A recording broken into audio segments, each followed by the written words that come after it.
Welcome to Hood Champion Boxing and Sports. In boxing, you find a way to win or you find a way to lose. You can also find yourself thinking you're invincible and getting a slice of humble pie. That's exactly what happened to Tszyu. When he suffered that savage beating by the hands of Murtazaliev. Before that, was in a very entertaining, yet bloody and physical fight when he confronted the challenge with Sebastian Fundora, the 6'6", what I call cockroach man. Because that's just what he looks like to me. But the thing is, Tszyu said something. And I think what he said, everybody should listen to.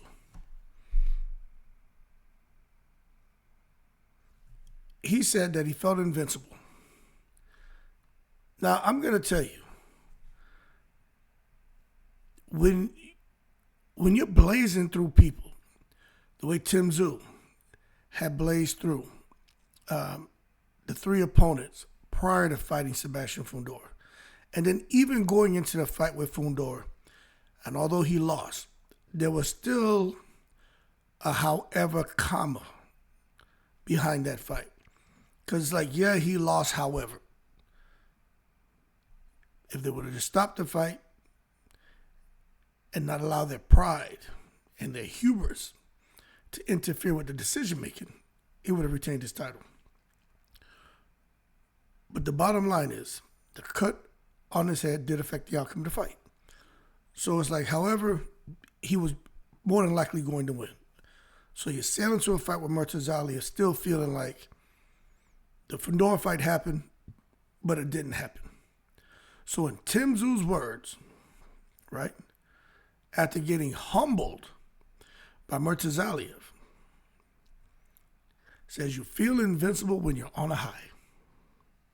Because he was riding on a high. On a streak, and no one can touch you. And nobody was touching him. Okay? But sometimes that's not the world we live in. And when you listen to that candid conversation that Tszyu had, that just gives you a peek behind the tent flaps as far as Tszyu, where his mind was at, and helps us to understand why he went balls to the wall and chose to fight Murtazaliev when no one even knew Murtazaliev was alive because they didn't want to go and wake the sleeping monster. Murtazaliev couldn't get any attention from anyone because they knew he was a threat. They knew he was a problem. But Tszyu felt invincible. He continues, there's no such thing as perfection. You know what? There's not. You can strive to be, but no one's perfect, okay? We always try and strive for it. We always try and look for it, but it doesn't exist. It's all about when we do fall, it's about how you pick yourself back up. It's how you come back from your defeats. That's the whole point in life. It's not just victories in every aspect of life. It never happens. That doesn't exist. You're going to face defeats, and it's all about picking up. And, you know, Tszyu was able to pick up when he got in there with Spencer and did the business. Now, as far as people say with Tszyu in Australia, there's no money there, and you'll hold your horses. Let's not take it to the stupid. Tszyu has been referred to as a cash cow for promoters' No Limit and Main Event. Okay? So for those of you who are saying that Tszyu doesn't bring anything to the table, there have been a concentric few that have kind of, thrown that out there. And again, I'm going to say, let's be fair. Australia, the last name Zoo, that's going to equate to dollar signs, okay? But anyway, Tszyu does see himself as a superhero. That's why now he's not seeing himself invincible, but he doesn't see himself as a superhero. But my question is, okay, now that Tim, a.k.a. Clark Kent, is looking to get in the phone booth and come back out as, Superman, Okay, now that Tim Superman is back in full effect, him fighting Keith Thurman. Some are saying that Superman is going to run into some kryptonite. Okay, they call it Keith tonight. Keith Thurman, Keith tonight, you get it? But they're not saying in the form of Keith Thurman with his IQ, with his lateral movement, with his power, with his speed, with his experience. They're going to say there's something else that's going to get Tim Tszyu out of his comfort zone. And what it is Vada testing and PEDS. Now, I'm like, whoa. I'm always open to a conversation. I'm always open to a conspiracy theory. Doesn't mean anyone's right or wrong. We just speculate, we predict, and then we dialogue, right? When it comes to Tim Tszyu, Keith Thurman, any of these fighters who have the ability to knock you out cold. I mean, if they've been doing it since the amateur rankings, they should do it as a pro. But nonetheless, there's nothing wrong with saying, how is this person able to do this, right? You can have a conversation. And when you start talking about power and people knocking people out, someone's always going to throw out possible PED usage, drug usage, okay? It's just a conversation. But the thing is, back in 2024, Keith Thurman and Tim Tszyu were supposed to fight. You know, this guy, Victor Conte, came out here, man, and he was putting pressure on PBC. Now, Victor Conte, look, the man looked like he have a Chinese smile and an Italian mustache, right? He looked weird. But he came out, and of course, you know, he claims to be an advocate for clean boxing. You know what I'm saying? We all know it, man. Had a little brush with the law. Did a few months in the joint. But he was putting pressure on PBC to confirm the status of the drug testing for the bout between Keith Thurman and Tim Tszyu. And he went on the radio, and what he was saying is, hey, nobody's is answering my questions. You know what I'm saying? He was like, there's a lot of PBC fighters, and I'm quoting him directly now. Many PBC fighters are not drug tested during camp. My guess is most boxers on this card, or some of the Tim Tszyu card, including Tim Tszyu and Keith Thurman, you know, won't be tested.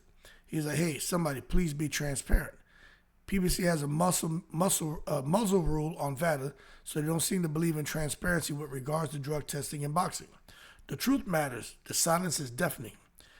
Now, Victor went on and said, still no credible response after I've tried multiple times to attempt to contact PBC. Clean boxing is important for all involved.